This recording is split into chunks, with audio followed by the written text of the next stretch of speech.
সাদ্দাত সে তার অহংকারী মনোভাব নিয়ে সে জান্নাত বানাবে, বেহেশত বানাবে, দুজক সে বানাবে, বানায় ফেললো বেহেশত, দুজক বানায় ফেললো, বানালো অনেক দিন লাগাত, বৎসরের পর বৎসর লাগায় সে বেহেশত বানালো।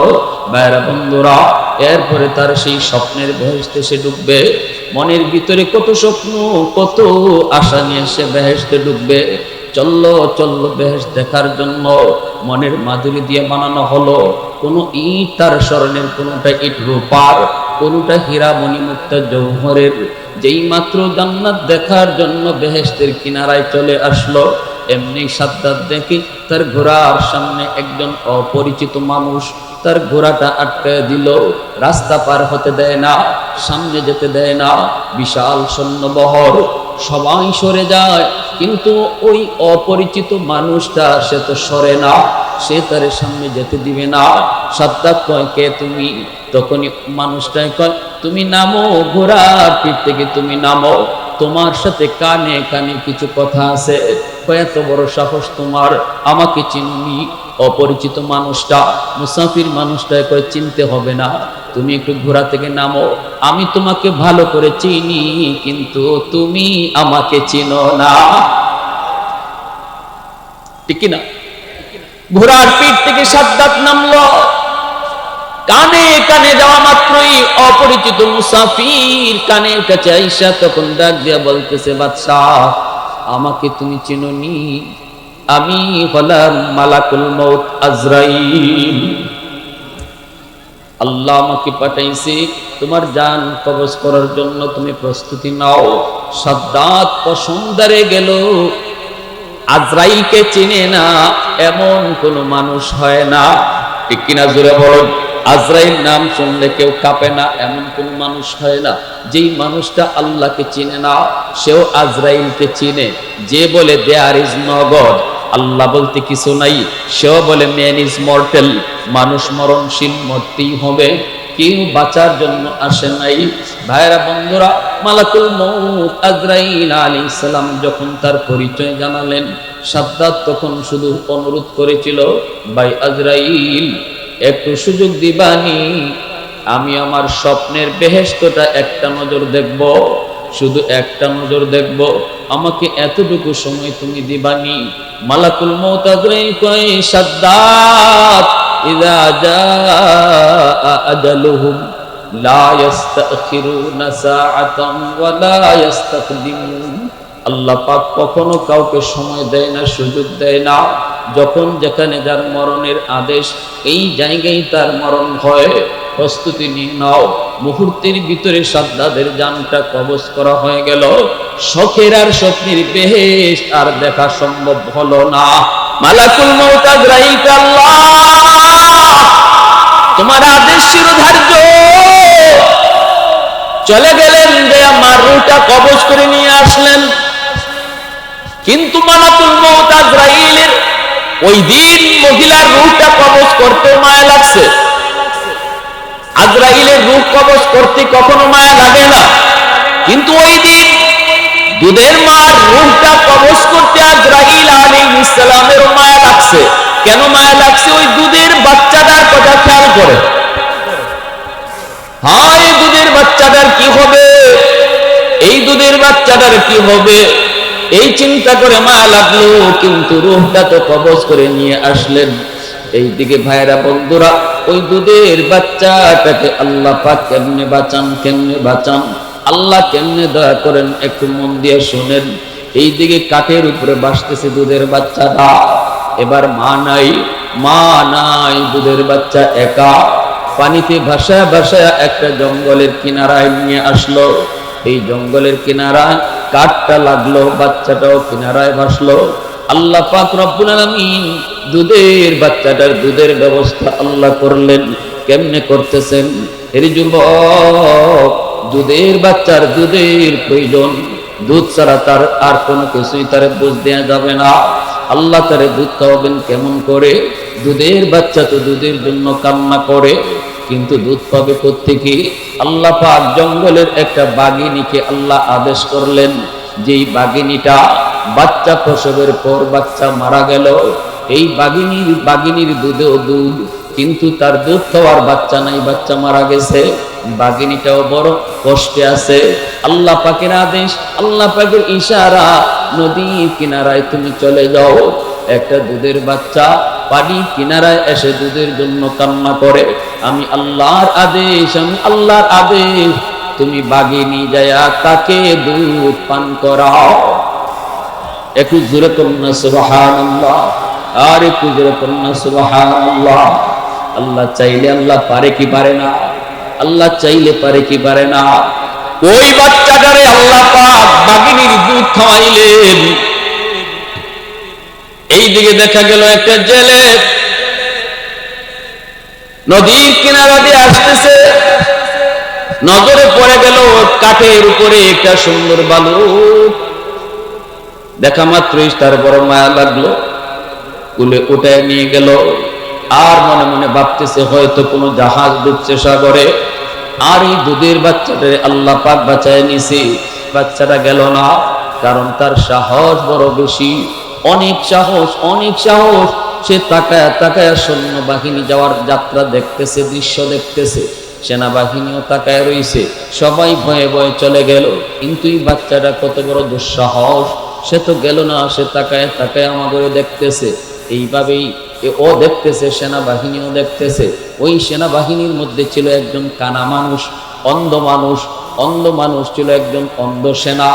সবাই তারা মনে মনে একটা জিনিস খুঁজতেছে, ওই এই এলাকার জঙ্গলের মধ্যে নাকি একটা গাইবি কোনো একটা এরকম সুরমা পাওয়া যায়। ওই সুরমা যদি চোখে লাগানো হয় অন্ধ মানুষ ভালো হয়ে যায়। সুরমা খুঁজতেছে, খুঁজতেছে সুরমাটা, কারো পায়ে লেগে সুরমাটা পেয়ে গেল তারা। কিন্তু সেই সুরমা চোখে দেওয়ার আগেই সেনাবাহিনী কয় এটা ভালো সুরমা নাকি এর ভিতরে কোনো বিষ মিশানো, এটা আগে পরীক্ষা করো, তারপরে চোখে লাগাও। যদি লাগাই বা ভালো নিয়তে, যদি ক্ষতি হয়ে যায় আগে একটু পরীক্ষা করে নাও। কেমনে পরীক্ষা করব? ওই পোলাটারে আনো, ওই বাচ্চাটারে আনো, ওর অনেক সাহস দেখো দাঁড়ায় রয়েছে, ওরই আনো। ডাক দিয়া তারা আনছে, আইনা বলতেছে বাবা এখানে বসো। সবাই গেল, তুমি গেলা না কেন? ওই আমার ভয় নাই, আমি আপনাদেরকে দেখতেছি। ভালো কথা, তাহলে তুমি একটু দাঁড়াও, আমরা একটা সুরমা পেয়েছি, এই সুরমাটা তোমার চোখে লাগাবো, ভালো একটা সুরমা তোমার চোখে লাগাবো। এদের উদ্দেশ্য হলো যদি সুরমার ভিতরে কোনো বিষ মিশানো থাকে তাহলে এই বাচ্চার চোখ নষ্ট হয় হোক, কিন্তু আমাদের যেন ক্ষতি না হয়। চোখের মধ্যে সুরমাটা লাগাইতে দেরি হলো,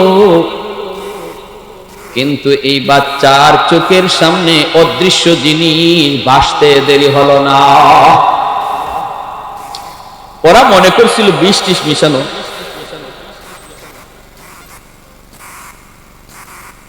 আমি করবো, তো এটা আমি করবো।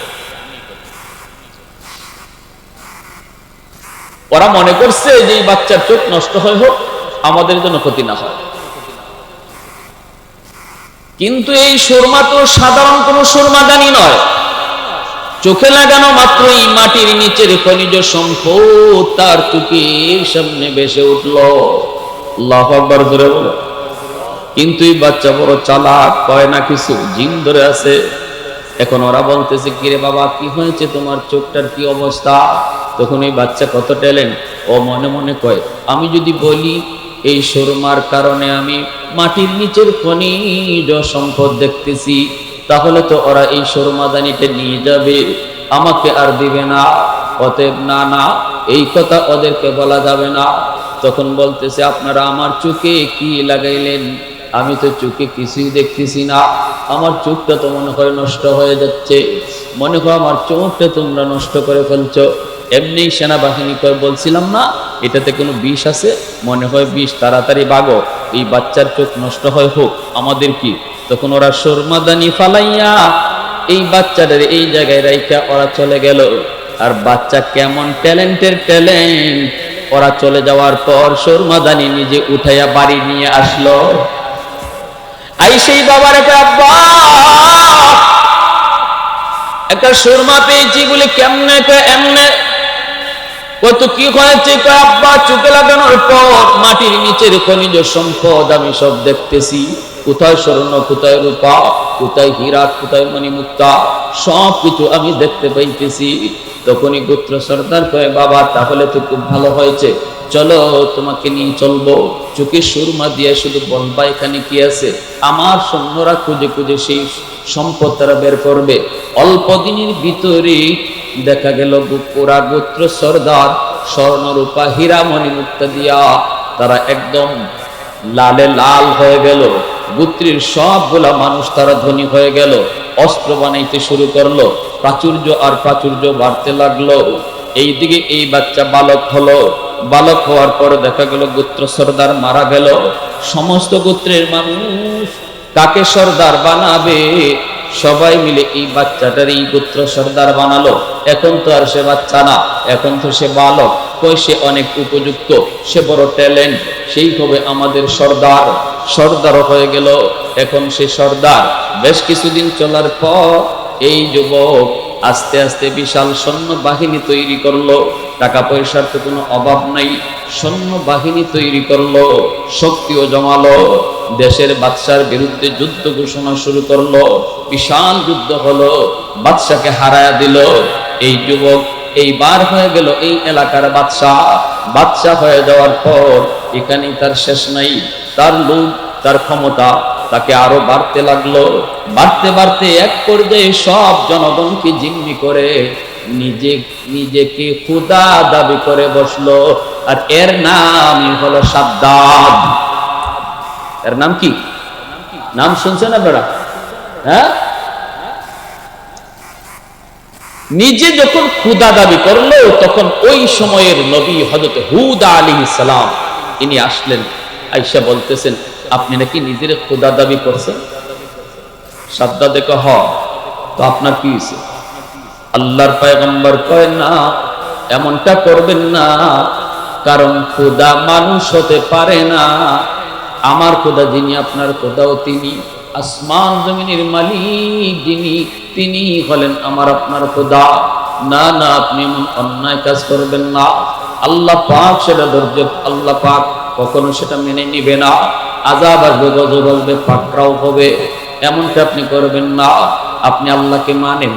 সাদ্দাত কয়, আমি যদি তোমার আল্লাহকে মানি তাহলে লাভ কি, আর না মানলে ক্ষতি কি? হুদ আলাইহিস সালাম কয়, যদি মানেন তাহলে আল্লাহ আপনাকে জান্নাত দিবেন, যদি না মানেন আল্লাহ আপনাকে জাহান্নামে ফালাবেন। সাদ্দাত কয়, জান্নাতটা কেমন একটু কও শুনি। তখনই আল্লাহর পয়গম্বর কয়, আদাতুল ইবাদিয়াস সালিহিন মা লা আইনুন রাআত ওয়ালা উযুন সামিআত ওয়ালা খাতারা আলা কলবি বাশার। জান্নাত আল্লাহ পাক এমন এক জান্নাত আল্লাহ বানাইছেন, যেই জান্নাতের সুখ শান্তি কোনোদিন আমাদের চোখ দেখে নাই, আমাদের কান কোনোদিন শুনে নাই, আমাদের অন্তর কোনোদিন কল্পনাও করে নাই। এত আরাম আল্লাহ জান্নাতের মধ্যে রেখে দিয়েছেন। এক একটা ইট স্বর্ণের, একটা ইট রূপার, হীরা মণিমুক্তা, সব কিছু দিয়ে আল্লাহ সাজাইছেন। হুর গিলমান দিয়ে আল্লাহ জান্নাত সাজায় রাখছেন। যখনই এইভাবে পয়গম্বর তাকে বুঝাইলেন, সাদ্দাত বড় অহংকারী, সে বলে, আমিও এমন একটা জান্নাত বানাবো। আল্লাহ যদি বেহেশত দিতে পারে তো আমি তোমার আল্লাহর বেহেশত কেন নিব? আমি নিজেই বেহেশত বানাবো। নাউজুবিল্লাহ, জোরে কোন, আরো জোরে কোন, নাউজুবিল্লাহ। আমি তোমার আল্লাহর দেওয়া বেহেশতে কেন যাব? আমি আমার নিজের বেহেশতই বানাবো। ভাইরা বন্ধুরা, হুদ আলাইহিস সালাম তখন বারবার তারে বললেন, কিন্তু বুঝে মানল না। সাদ্দাত সে তার অহংকারী মনোভাব নিয়ে সে জান্নাত বানাবে, বেহেশত বানাবে, দুজক সে বানাবে, বানায় ফেললো বেহেশত, দুজক বানায় ফেললো। বানালো অনেক দিন লাগাত, বৎসরের পর বৎসর লাগায় সে বেহেশত বানালো। ভাইরা বন্ধুরা, এরপরে তার সেই স্বপ্নের বেহেশতে সে ডুববে। মনের ভিতরে কত স্বপ্ন, কত আশা নিয়ে সে বেহেশতে ডুববে। চললো চললো বেহেশত দেখার জন্য, মনের মাধুরী দিয়ে বানানো হলো।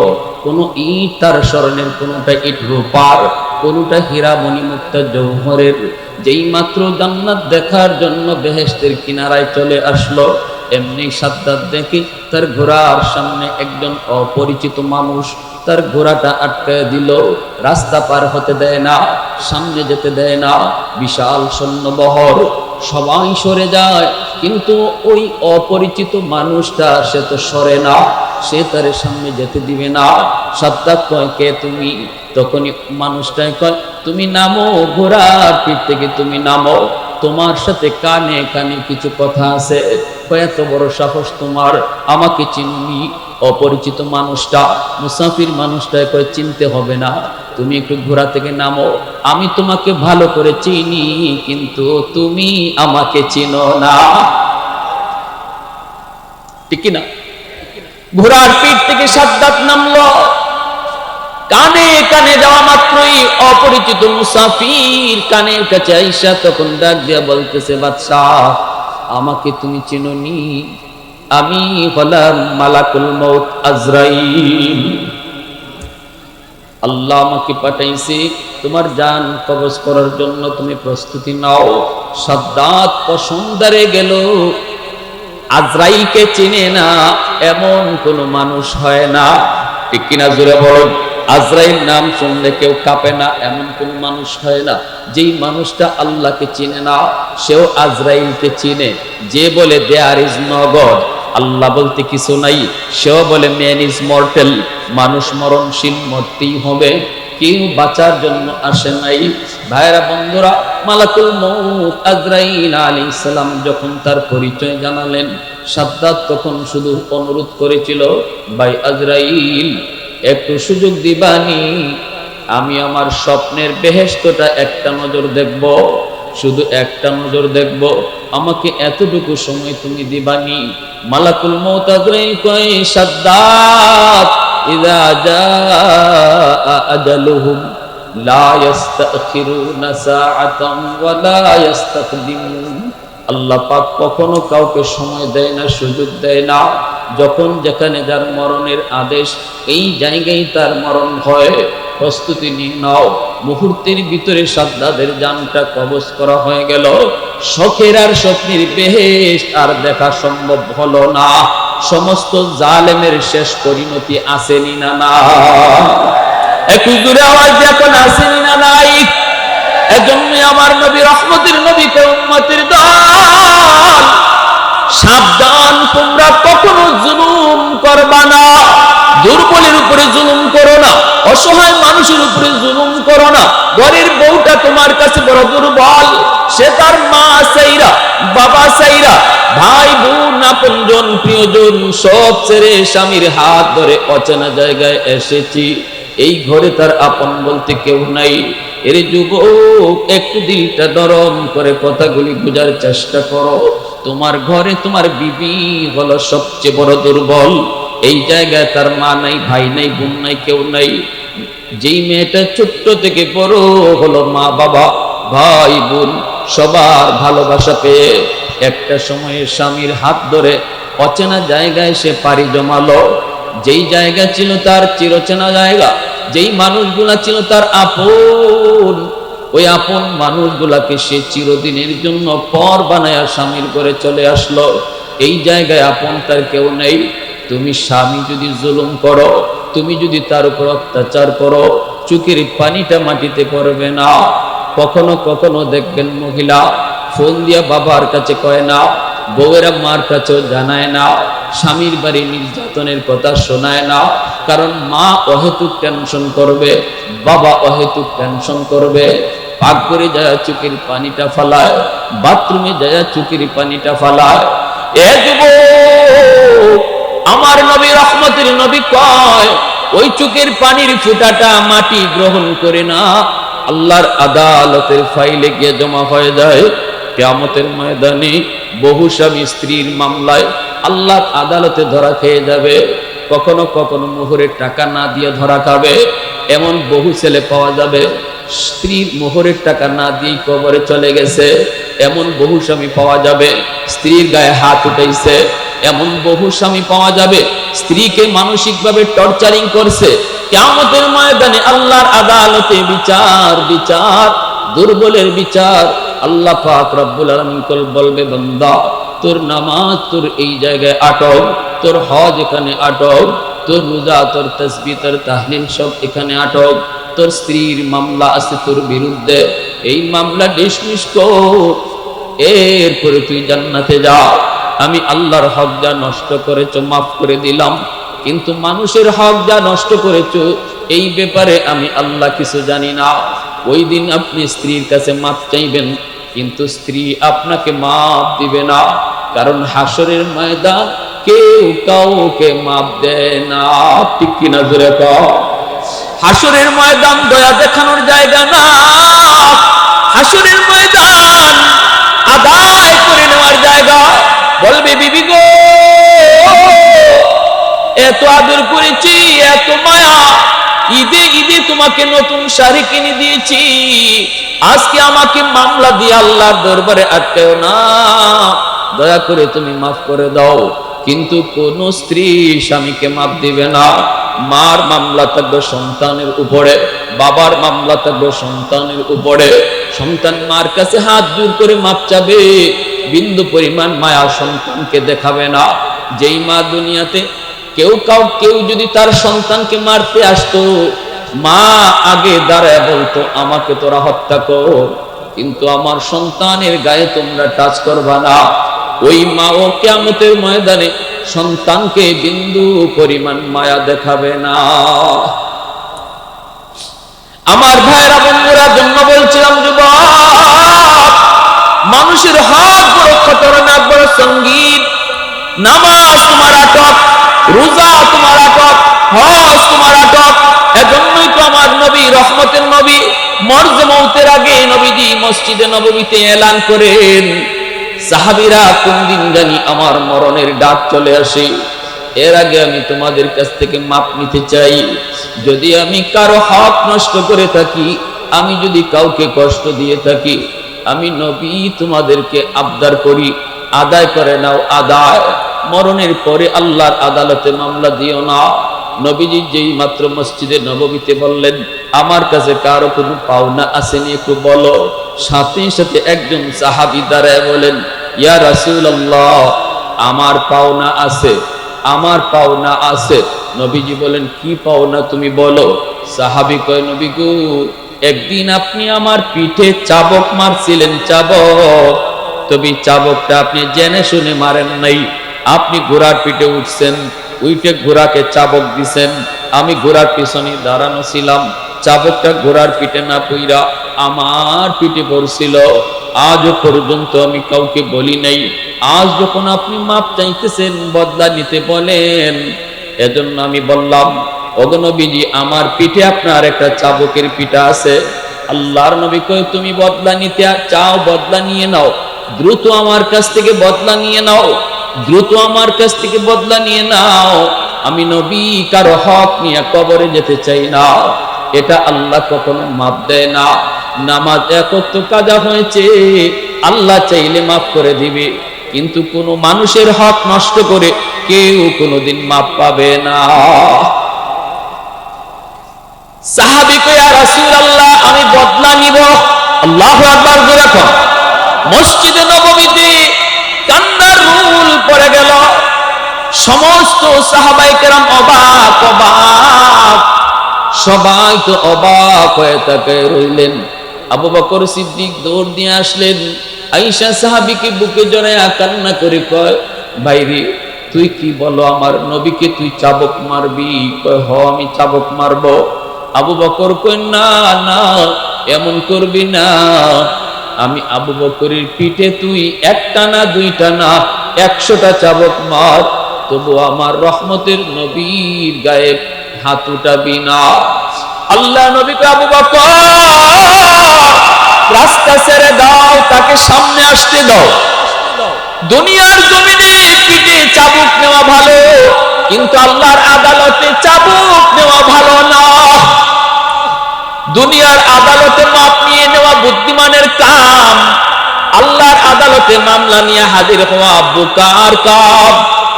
বোকা মানুষ এমন কাম করে, বুদ্ধিমান কখনো এমন করে না। আবু বকর, তুমি তারে রাস্তা ছেড়ে দাও। সাথে সাথে হযরত উমর দৌড় দিয়ে গিয়ে তারে জড়ায় ধরলেন, জড়ায় ধরে বলতেছেন, ভাই, তোর পায়ে ধরে আমি মাপ চাই, ভাই তোর পা ধরে মাপ চাই, আমার নবীর গায়ে তুই হাত উঠাবি না, আমার নবীর গায়ে হাত উঠাবি না। আমি উমর এত শক্ত দিলের মানুষ, আমি কান্না করতেছি, দেখ একটু তাকায় দেখ। আমি উমর আমার পিঠটা তোর সামনে খুলে দিলাম, যত পারো মারো, যত পারো চাবুক দাও, তবু আমার রহমতের নবী, যেই নবীর পিঠে মশা বয় না, মাছি বয় না, আমার ওই নবীর পিঠে তুই চাবুক দিবি না। তখনও আমার নবী কয়, উমর রাস্তা ছাড়ো, তার সামনে আসতে দাও। একটু জোরে কোন আল্লাহু আকবার, আর একটু জোরে কোন আল্লাহু আকবার। कौनैन मुख्तार खुदा तुमको बनाया, कौनैन मुख्तार खुदा तुमको बनाया, उम्मत का निगाहबान खुदा तुमको बनाया, उम्मत का निगाहबान खुदा तुमको बनाया। मौला मेरा आका मेरा रहमत की नबी है, तजदार मदीना की तो माहे अरबी है, तजदार मदीना ही तो माहे अरबी है।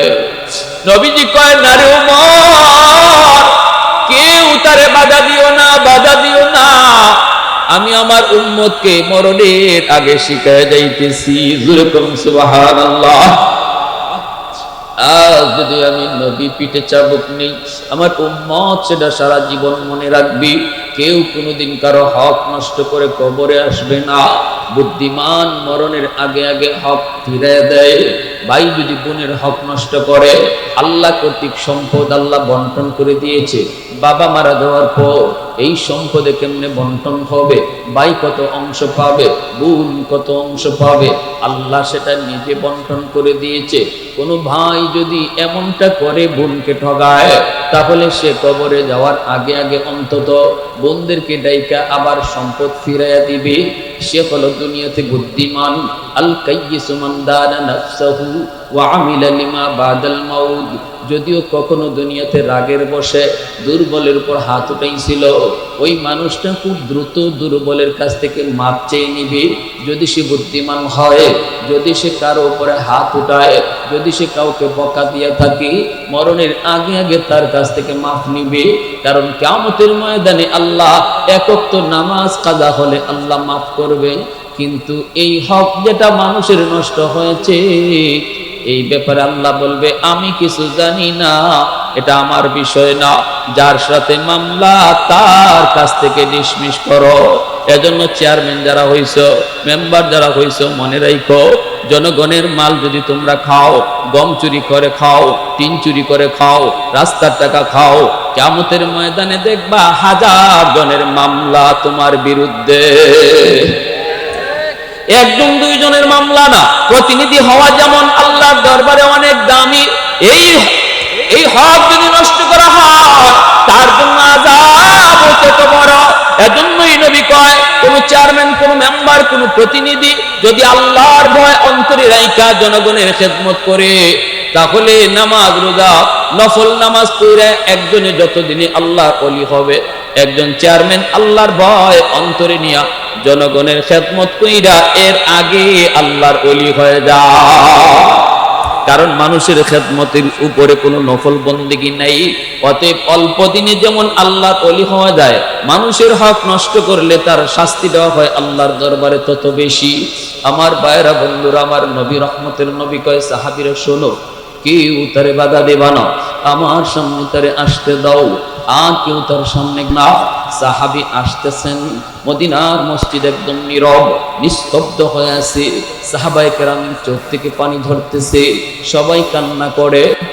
পিঠ মুবারক, যেই পিঠে কোনোদিন মাছি বয় নাই, মশা বসে নাই, এই পিঠে একজন সাহাবী যে চাবক মারবে, কেমনে মদিনার মানুষ সেটা সহ্য করে, সাহাবায়ে কেরাম সেটা কেমনে সহ্য করে। সবাই নিস্তব্ধ নীরব হয়ে বসা।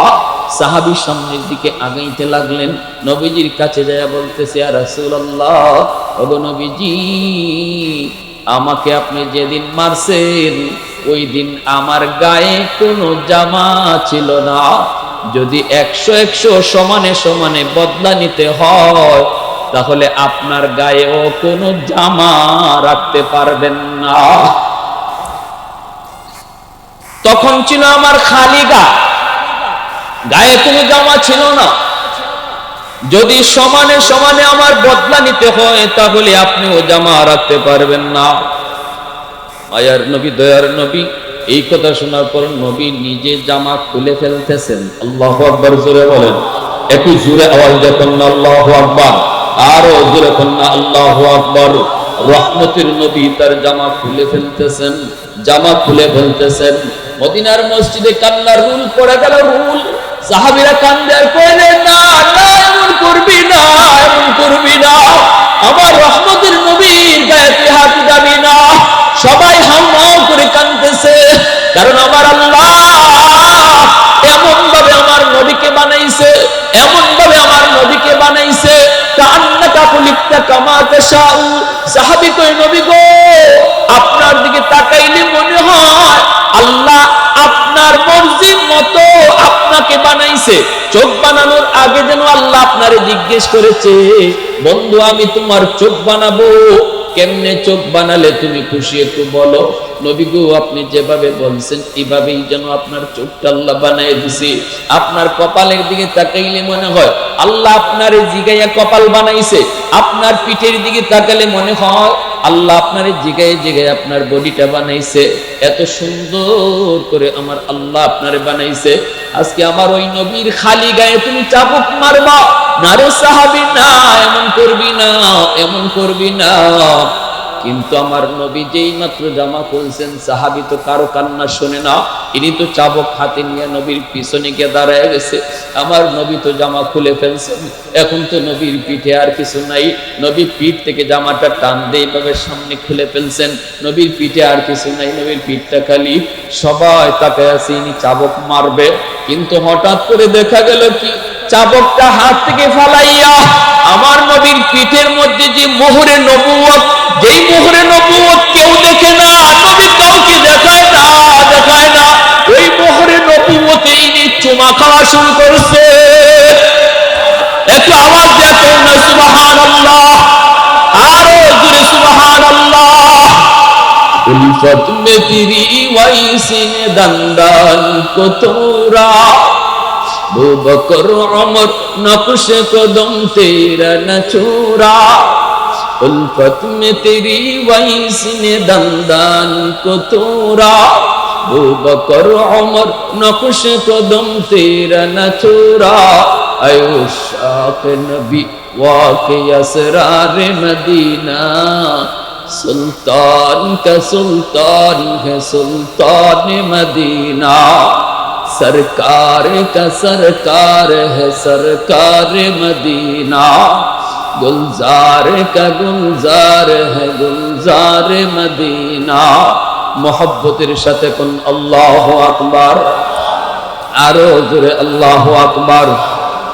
साहाबी तखन आवाज दिए कই, साहाबीरा रे আমি চাবুক মারতে আসি নাই, আমি মূলত আসছি আমার নবীর মোহরে নবুয়তে চুমা দেওয়ার জন্য। একটু আওয়াজ দিয়ে সুবহানাল্লাহ। কিন্তু আমার নবী শিখায় গেছেন উম্মতের দল, এটা আমি নবীর আদর্শ। মরণের আগে আগে মানুষের হক মুক্ত হইয়া তুমি কবরে যাও, মানুষের মামলা লইয়া কেউ কবরে যেও না, কারণ এই মামলার রায় আল্লাহ দিবে না, আল্লাহ দিবে না। এটা বড় খতরনাক, বড় সঙ্গীন। আল্লাহ পাক কইবো, বান্দা আমি জানি না। ওই দিন তোমার সব নেকি তাকে দিয়া তারপরে মাপ নিতে হবে। মাকে নেকি বুঝাই দিতে হবে, স্ত্রীকে নেকি বুঝাই দিতে হবে। বিবি কইব, তোমার নামাজটা আমারে দিয়ে দাও, তোমার রোজাগুলি আমাকে দিয়ে দাও, তোমার হজগুলি আমাকে দিয়ে দাও। এজন্যই নবী কইছিল, মাল মুফলিস, তোমাদের ভিতরে জানোনি কোন মানুষটা সবচেয়ে বেশি গরিব? সাহাবীরা কয়, লা দিরহাম লাহু ওয়ালা দিনারা, যার টাকা নাই পয়সা নাই। নবী কয়, না, টাকা পয়সা যার নাই সে গরিব নয়, গরিব হলো ওই মানুষ যেই মানুষটা পাহাড় পরিমাণ নেকি লইয়া আল্লাহর দরবারে উঠছে, কিন্তু মানুষের হক দিতে দিতে সব নেকি শেষ হইয়া নিঃস্ব হয়ে যাবে, সেই হলো তোমাদের ভিতরে সবচেয়ে বেশি গরিব। ভাইরা বন্ধুরা, এই আদর্শটাই তো এই মাদ্রাসায় শেখানো হয়, ঠিক না? এই আদর্শগুলো এই মাদ্রাসায় শেখানো হয়। আজকে 3জন 4জন ছাত্রকে আমরা পাগড়ি দিলাম। কিয়ামতের ময়দানে আল্লাহ কইব, কোথায় মা বাবারা, একটু আসো। আল্লাহর হাতে একটা মুকুট থাকবো। নবীর বাপ মা যায় কইব, আল্লাহ আমি অমুক নবীর আব্বা, অমুক নবীর আম্মা। আল্লাহ বলবে, আমি তোমাকে খুঁজি না, আমি তোমাকে খুঁজি না, আমি তোমাকে খুঁজি না। আল্লাহ কাকে যেন খুঁজতেছে। আল্লাহর হাতে একটা মুকুট, আল্লাহর হাতে একটা পাগড়ি। দাউহু আহসান মিন দাউইশ শামস। যেই পাগড়িটার পাওয়ার, যেই মুকুটের পাওয়ার সূর্যের পাওয়ারের চেয়ে বেশি হবে। ওই অবস্থায় একজন হাফেজে কোরআনের আম্মা, একজন হাফেজের আব্বা দেয় কি, আল্লাহ আমি অমুক হাফেজে কোরআনের আম্মা, আমি অমুক হাফেজ সাহেবের আব্বা, আমি অমুক আলেমের মা। আল্লাহ পাক তখন হাসরবাসীর সামনেই বলবো, আমি তো তোমাকেই খুঁজতেছি। ওই দিন আল্লাহ আলেমের বাপমার মাথায় পাগড়ি পরাবে, হাফেজের বাপমার মাথায় পাগড়ি পরাবে। আল্লাহ কইব, দুনিয়ায় তোমার সন্তানের মাথায় পাগড়ি পরাইছে দুনিয়ার মানুষ, আর হাসরের ময়দানে তোমরা বাপমার মাথায় পাগড়ি পরাবো আমি আল্লাহ। এমন মা বাবা হওয়ার ইচ্ছা কার কার আছে? একটু হাত তুলে আল্লাহকে দেখাও। আল্লাহ তুমি কবুল করো। জোরে বলি আমিন, আরো জোরে বলি আমিন। ভাইরা বন্ধুরা, জন্য বলি, একটু কথা মনোযোগ দিয়ে শুনেন। আমার নবী, রহমতের নবী, কয় কিয়ামতের ময়দানে আল্লাহ পাক রব্বুল আলামিন কইব, কই হাফেজ সাহেবের আব্বা আম্মারে নিয়ে আসো। হাফেজ সাহেবের আব্বা আম্মা যদি জাহান্নামী হয়, জাহান্নাম থেকে আনা হবে। তখনই তার দাদা দাদি কইব, তোমরা যাই আমাদের কথা একটু কইও, আমরা একটু বিপদে আছি। সে তো আমাদেরও নাতি, মায়া করছি, আদর করছি। তখনই বাপ মায় আইসা কইব, বাবা আমাদের মা বাবাকে জাহান্নামে রাইখা আমরা জান্নাতে যাইব না। তুমি যদি তোমার বাপ মা ছাড়া জান্নাতে না যাও, আমরাও বাপ মা ছাড়া জান্নাতে যাব না। তখনই আল্লাহ কইব, যাও তার দাদা দাদি নানা নানিকেও তুলে নিয়ে আসো। দাদা দাদি নানা নানিকে যখন তুলে আনতে যাবে, এলাকার মানুষেরা কইব, ভাই আমরা ওই এলাকার মানুষ, যেই মাদ্রাসায় পইরা তোমার নাতিটা হাফেজ হইছে, আমরা ওই এলাকার মানুষ, আমরা এই মাদ্রাসায় সাহায্য করছি, এই মাদ্রাসায় সহযোগিতা করছি, আমরা বড় বিপদে আছি, একটু তারে যায় কইও। দাদা দাদি নানা নানি এসে কইব, ভাই রে শুন, যেই মাদ্রাসায় পইরা তুমি হাফেজ হইছো, আলেম হইছো, ওই এলাকার মানুষ কিছু জাহান্নামে আছে। এরা তোমাকে একটু পড়ালেখার সুযোগ করে দিছিল, খাওয়া থাকার সুযোগ দিছিল, যার কারণে তুমি আজকে হাফেজ হইছো, আলেম হইছো। এদেরকে একটু তুমি বাঁচানোর চিন্তা করো। তখনই কইব, আল্লাহ ওই মানুষগুলা যদি সহযোগিতা না করতো, আমি আমার সিনায় তোমার কোরআন নিতে পারতাম না, তাদেরকে সারা জান্নাতে যাবো না। তখনই আল্লাহ কইব, যাও ফেরেশতারা যাও, জাহান্নাম থেকে ওই মানুষগুলাকে তুলে নিয়ে আসো। 2টা সারিতে দাঁড় করানো হবে। মিশকাত শরীফের টিকার মধ্যে এসেছে, 2টা সারিতে দাঁড় করানো হবে এলাকার মানুষগুলিকে। আর মাঝখান দিয়ে আল্লাহ পাক হাফেজ সাহেবকে ছেড়ে দিবে, কোরআনের পাতিকে আল্লাহ ছেড়ে দিবে। আর বলবে, তোমাকে যতজনে চিনবে, তুমি যতজনকে চিনবা, তাদের সবাইকে নিয়ে বর যাত্রীর মতো জান্নাতে ঢুকো। একজনে কইব, হুজুর আপনি আমারে চিনছেননি। কয়, তুমি কেডা? কয়, আনাল্লাযী সাকাইতুকা মাআ, আমি আপনাকে 1 গ্লাস পানি পান করাইছিলাম। আরেকজনে কইব, হুজুর আপনি আমাকে চিনছেননি। আনাল্লাযী ওয়াহাবতুকা ওযুআ, আমি আপনাকে 1 বদনা অজুর পানি দিছিলাম। মুহাদ্দিসিন কেরাম বলে, এখানে পানি আর অজুর পানি উদ্দেশ্য না, যতজনে যতভাবে সহযোগিতা করছে সবাই তখন বলবে, আর তার মনে পড়বে। তখনই আল্লাহকে কইব, আল্লাহ অমুকে অমুকে অমুকে অমুকে অমুকে অমুকে এইভাবে সাহায্য করছে। আল্লাহ কইব, বরযাত্রী যেভাবে বরের সাথে জান্নাতে যায় কোন হিসাব ছাড়া, তোমরাও এইভাবে হিসাব ছাড়া জান্নাতে ঢুকো। তো আওয়াজ দিয়ে কোন সুবহানাল্লাহ। একজন ভাই হিম্মত করে সবার আগে কোন, আমার নবীর ঘরে কে 10,000 টাকা দিবেন?